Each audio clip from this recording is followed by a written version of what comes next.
அனைவருக்கும் காலை வணக்கம். நான் உங்கள் ஏஎல்பி சிஆர் முத்து கோவையிலிருந்து பேசுகிறேன். என் அன்பு சகோதர சகோதரிகளே,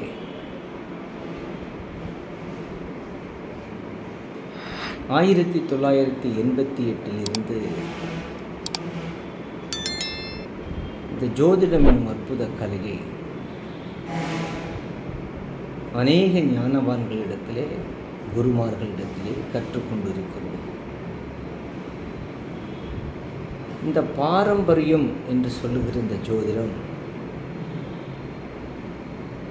ஒரு மனிதனுக்கு அடிப்படையாக தெரிந்தால்தான் நீங்கள் எவ்வளவு வித்தியாசமான கலைகளை கற்றாலும் அதுக்கு இதுதான் பேஸ். உதாரணமாக, காலபுருஷ தத்துவத்தில் முதல் ராசி என்று சொல்கிற மேச ராசி, அந்த ராசியிலே ஒரு கிரகம் இருந்தால், அந்த ராசியினுடைய அதிபதி செவ்வாய் அந்த ராசியில் இருந்தால் அதனுடைய பலன் என்ன? அவரே 8ஆம் வீட்டுக்கு அதிபதியாகி போகிறார்.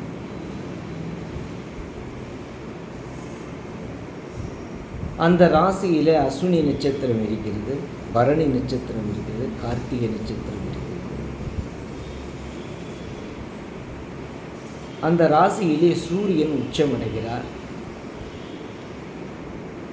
அந்த ராசியிலே சந்திரன் இருந்தால் அது மேச ராசியாக மாறும். சனி நீச்சமடைகிறார். இதையெல்லாம் வைத்து கொண்டு சில சுபாவங்களை சொல்லலாம். பொதுவாக மேசம் என்று சொல்லுகிற அந்த கட்டத்தில் அந்த வீட்டில் ஒரு கிரகம் இருந்தால் சூரியன் உச்சமடைவதால் நிச்சயமாக அவர் ஒரு தலைமை பதவியில் வகிப்பார் என்று சொல்லலாம்.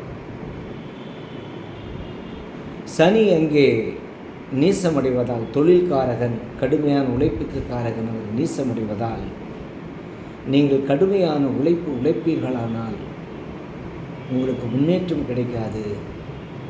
லெகுவான வேலைகளை செய்கிற போது நிறைய முன்னேற்றங்கள் வரும் என்று சொல்லுவோம். அதுதான் கருத்து, உண்மை.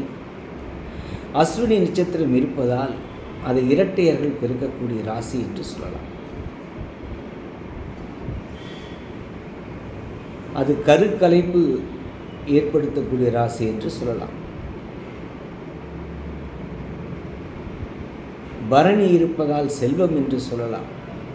கார்த்திகை இருப்பதால் பிரிவினை என்று சொல்லலாம்.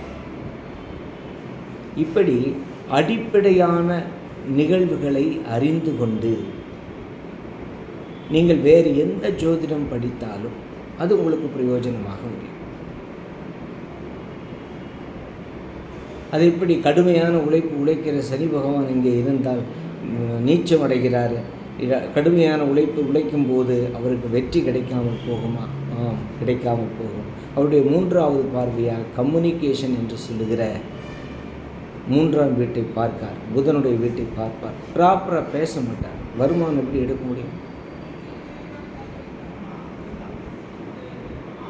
இப்படி அடிப்படை ஜோதிடத்தினுடைய ஒவ்வொரு நிகழ்வுகளையும் நீங்கள் அறிந்து கொள்ள வேண்டும்.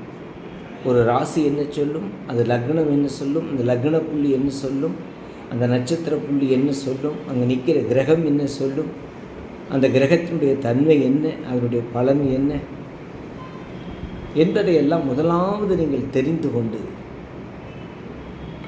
அதற்கு பின்பாக நீங்கள் ஜோதிடத்தை படித்தீர்களானால் உங்களுக்கு அது தெளிவாக புரியும். காரணம் தெரிய வேண்டும். எல்லாவற்றுக்கும் எத்தனை கடல், ஜோதிடம் என்பது ஒரு பெரிய கடல். அதை அவ்வளவு ஞாபகத்தில் வைத்துக் கொள்ள முடியாது. ஆனால் ஞாபகத்தில் வைத்துக் கொள்வதற்கு எளிமையான வழியிலே உங்களுக்கு அதை கற்றுக் கொடுக்கப்படும். உங்களுக்கு விருப்பம் இருந்தால் தொடர்பு கொள்ளுங்கள் என்னுடைய தொலைபேசி எண்ணுக்கு. அதை எளிமையான முறையில் உங்களுக்கு கற்றுக் கொடுக்கலாம். நன்றி, வணக்கம். காலை வணக்கம். நான் உங்கள் ஏஎல்பி சிஆர் முத்து கோவையிலிருந்து பேசுகிறேன்.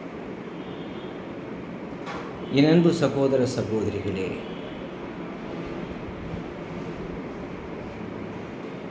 ஆயிரத்தி 1988 இந்த ஜோதிடம் எனும் அற்புத கலையை அநேக ஞானவான்களிடத்திலே, குருமார்களிடத்திலே கற்றுக்கொண்டிருக்கிறோம். இந்த பாரம்பரியம் என்று சொல்லுகிற இந்த ஜோதிடம்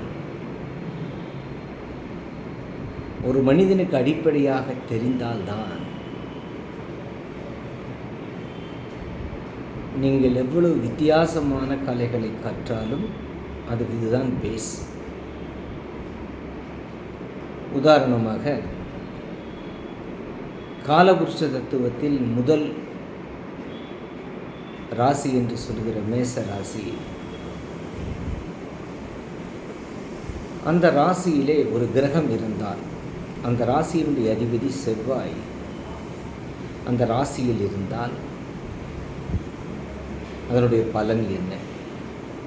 அவரே 8ஆம் வீட்டுக்கு அதிபதியாகி போகிறார்.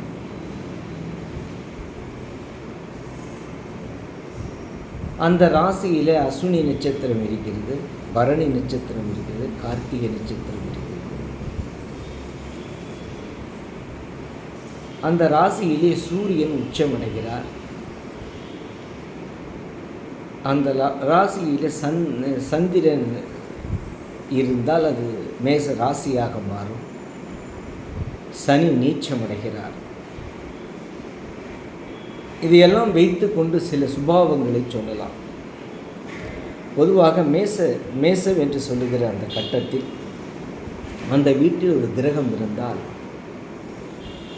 சூரியன் உச்சமடைவதால்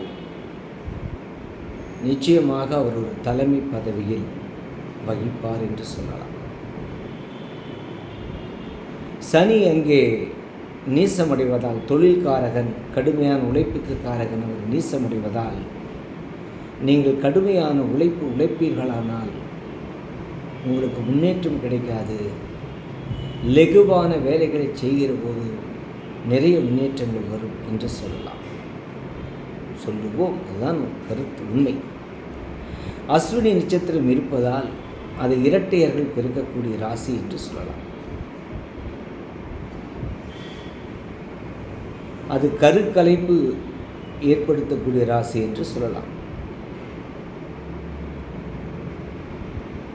பரணி இருப்பதால் செல்வம் என்று சொல்லலாம். கார்த்திகை இருப்பதால் பிரிவினை என்று சொல்லலாம். இப்படி அடிப்படையான நிகழ்வுகளை அறிந்து கொண்டு நீங்கள் வேறு எந்த ஜோதிடம் படித்தாலும் அது உங்களுக்கு பிரயோஜனமாக முடியும். அது இப்படி கடுமையான உழைக்கிற சனி பகவான் இங்கே இருந்தால் நீச்சம் அடைகிறார். கடுமையான உழைக்கும் போது அவருக்கு வெற்றி கிடைக்காமல் போகுமா? கிடைக்காமல் போகும். அவருடைய 3வது பார்வையாக கம்யூனிகேஷன் என்று சொல்லுகிற 3ஆம் வீட்டை பார்க்கார். புதனுடைய வீட்டை பார்ப்பார். ப்ராப்பராக பேச மாட்டார். வருமானம் எப்படி எடுக்க முடியும்? இப்படி அடிப்படை ஜோதிடத்தினுடைய ஒவ்வொரு நிகழ்வுகளையும் நீங்கள் அறிந்து கொள்ள வேண்டும். ஒரு ராசி என்ன சொல்லும், அது லக்னம் என்ன சொல்லும், அந்த லக்ன புள்ளி என்ன சொல்லும், அந்த நட்சத்திர புள்ளி என்ன சொல்லும், அங்கே நிற்கிற கிரகம் என்ன சொல்லும், அந்த கிரகத்தினுடைய தன்மை என்ன, அதனுடைய பலன் என்ன என்பதையெல்லாம் முதலாவது நீங்கள் தெரிந்து கொண்டு அதற்கு பின்பாக நீங்கள் ஜோதிடத்தை படித்தீர்களானால் உங்களுக்கு அது தெளிவாக புரியும். காரணம் தெரிய வேண்டும் எல்லாவற்றுக்கும். எத்தனை கடல், ஜோதிடம் என்பது ஒரு பெரிய கடல். அதை அவ்வளவு ஞாபகத்தில் வைத்து கொள்ள முடியாது. ஆனால் ஞாபகத்தில் வைத்து கொள்வதற்கு எளிமையான வழியிலே உங்களுக்கு அதை கற்றுக் கொடுக்கப்படும். உங்களுக்கு விருப்பம் இருந்தால் தொடர்பு கொள்ளுங்கள் என்னுடைய தொலைபேசி எண்ணுக்கு.